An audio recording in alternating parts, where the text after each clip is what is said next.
नमस्कार, world news service से मैं आलोक शुक्ला एक बार फिर हाजिर हूँ देश दुनिया की खबरों के साथ। शुरू करते हैं खबरों का सिलसिला आज की बड़ी हेडलाइन से। मोदी सरकार में सबसे मजबूत व ईमानदार मंत्री साबित हुए हरदीप सिंह पुरी।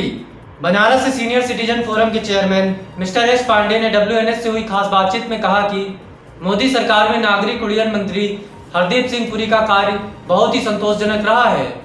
एक सर्वे रिपोर्ट यह भी बताती है कि हरदीप सिंह पुरी मोदी कैबिनेट में सबसे स्ट्रांग व ईमानदार मंत्री साबित हुए हैं। हाल ही में एयर इंडिया को लेकर हरदीप सिंह ने बड़ा बयान देते हुए कहा था कि अगर प्राइवेटाइजेशन नहीं हुआ तो बंद करनी पड़ेगी कंपनी, जो मामला अभी विचाराधीन भी है। दरअसल एयरक्राफ्ट संशोधन बिल राज्यसभा से भी पास हो गया है। लोकसभा ने इसे मार्च 2020 में ही पास कर दिया था। राष्ट्रपति के हस्ताक्षर के बाद अब यह कानून बन जाएगा। इस बिल में यात्रियों की सुरक्षा से खिलवाड़ करने पर भारी जुर्माने का प्रावधान किया गया है। मंगलवार को राज्यसभा में एयरक्राफ्ट संशोधन बिल पर चर्चा करते हुए नागरिक उड्डयन मंत्री हरदीप सिंह पुरी ने कहा कि सरकारी एयरलाइंस कंपनी एयर इंडिया के ऊपर कर्ज को देखते हुए सरकार के पास केवल दो विकल्प बचे हैं, या तो केंद्र सरकार इसका प्राइवेटाइजेशन करेगी या फिर इसे बंद कर देगी। उन्होंने कहा कि एयर इंडिया पर इतना अधिक कर्ज है कि सरकार इसकी कोई मदद नहीं कर सकती है। इस सेवा को चलाए रखने के लिए इसका निजीकरण करना अनिवार्य है। अगर ऐसा नहीं होता है तो सरकार को मजबूरन एयर इंडिया को बंद करना होगा। राज्यसभा में एयरक्राफ्ट संशोधन बिल 2020 पर चर्चा के दौरान हरदीप सिंह पुरी ने कहा कि एयर इंडिया पर 60,000 करोड़ रुपए का कर्ज है। ऐसे में हमारे पास बेहद सीमित विकल्प है। उन्होंने कहा कि मुझे उम्मीद है कि एयर इंडिया के प्राइवेटाइजेशन से इसे नया मालिक मिलेगा और यह आसमान की ऊंचाइयों में उड़ान भरती रहेगी। केंद्रीय मंत्रिमंडल ने दरभंगा में नए एम्स के प्रस्ताव को दी मंजूरी। 48 महीनों में बनकर होगा तैयार। WNS पटना से मिली रिपोर्ट के अनुसार केंद्रीय मंत्रिमंडल ने बिहार के दरभंगा में एक नया अखिल भारतीय आयुर्विज्ञान संस्थान एम्स स्थापित करने के प्रस्ताव को मंजूरी प्रदान कर दी है। आधिकारिक बयान में यह जानकारी दी गई।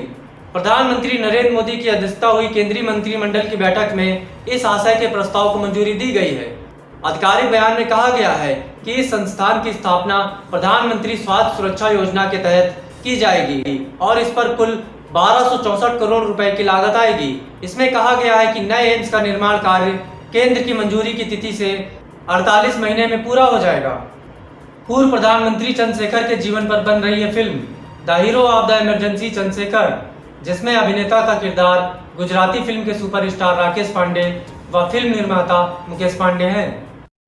मिलावट मिलावट आज के जमाने में चारों तरफ मिलावट, यहाँ तक कि खाने की हर एक चीज में मिलावट। सही स्वाद तो हम भूल ही चुके हैं। बात सिर्फ स्वाद की नहीं, स्वास्थ्य और शुद्धता की है। तब तो ऑप्शन सिर्फ एक ही है, प्योर एग्रो, क्योंकि गुणवत्ता ही उत्पादन की पहचान है। 100% सर्टिफाइड ऑर्गेनिक खाद्य पदार्थ एवं मसाले। पीएम मोदी के जन्मदिन को स्पेशल बनाने की तैयारी में लगा Banaras. WNS Varanasi information centre से ब्यूरो चीफ DS मिश्रा ने प्रधानमंत्री नरेंद्र मोदी के जन्मदिन पर स्पेशल रिपोर्ट देते हुए बताया है कि प्रधानमंत्री नरेंद्र मोदी का आज 17 सितंबर को होने वाले 70वें जन्मदिन पर देश भर में समारोह का आयोजन होगा। ऐसे में पीएम मोदी के संसदीय क्षेत्र बनारस के लोग कहां पीछे रहने वाले हैं। प्रधानमंत्री के जन्मदिन के एक दिन पहले ही पूरे काशी वासियों ने बहुत ही उत्साह से पीएम मोदी को बधाई दी है। साथ ही बनारस की जनता ने यह भी कहा कि हम सभी चाहते हैं कि हमारे प्रधानमंत्री व सांसद को हमेशा काशी विश्वनाथ का आशीर्वाद मिले। ब्यूरो चीफ DS मिश्रा ने आगे रिपोर्ट में बताया कि बनारस में कई जगहों पर लोगों ने दीप जलाए तो कई युवा कलाकारों ने गीत गाकर पीएम मोदी को जन्मदिन की बधाई दी है। वहीं पीएम के जन्मदिन से पहले ही उनके चाहने वालों और भाजपा कार्यकर्ताओं में भी खुशी का माहौल है। वाराणसी के लौरावीर स्थित INA में प्रधानमंत्री नरेंद्र मोदी के जन्मदिन के उपलक्ष्य में कई भाजपा कार्यकर्ता रक्तदान भी कर रहे हैं। हर साल की तरह इस साल भी कार्यकर्ता प्रधानमंत्री के जन्मदिन पूरा होने तक रक्तदान करेंगे।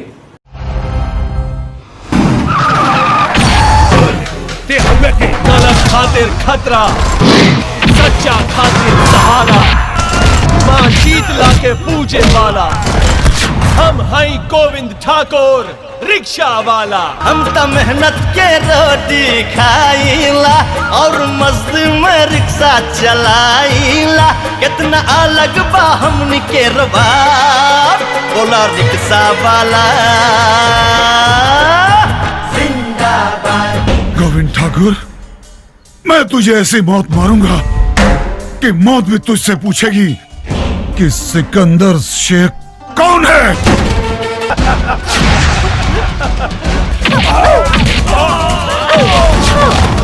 लागी जे गरमी छतरी बनाई तोहरा के गा के खतवा में सुताई।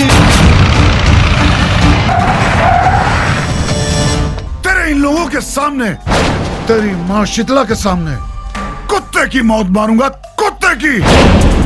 सिकंदर शेख, माँ शीतला के सौगंध, ठाकुर के खून के कसम, ठाकुर के रहते माँ शीतला के मंदिर टूट जाए तो ठाकुर भैला पर धिक्कार बा।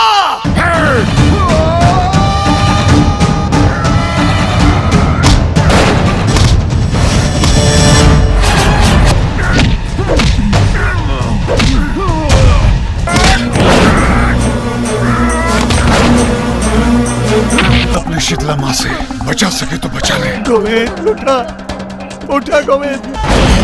चला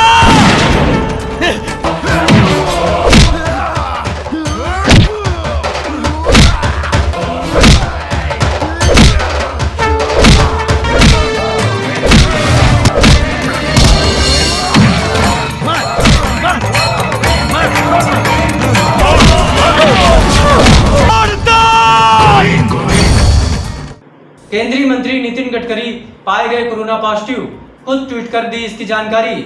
WNS नई दिल्ली से मिली रिपोर्ट के अनुसार केंद्रीय मंत्री व सड़क परिवहन मंत्री नितिन गडकरी कोरोना पॉजिटिव पाए गए हैं। इसकी जानकारी उन्होंने खुद ट्वीट कर दी।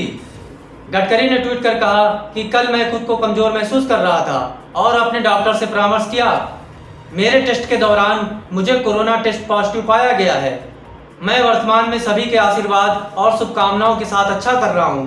मैंने खुद को अलग कर लिया है। केंद्रीय मंत्री ने एक अन्य ट्वीट में कहा कि जो भी मेरे संपर्क में आए हैं, मैं सभी से अनुरोध करता हूं कि वे सावधान रहें और प्रोटोकॉल का पालन करें और सुरक्षित रहें।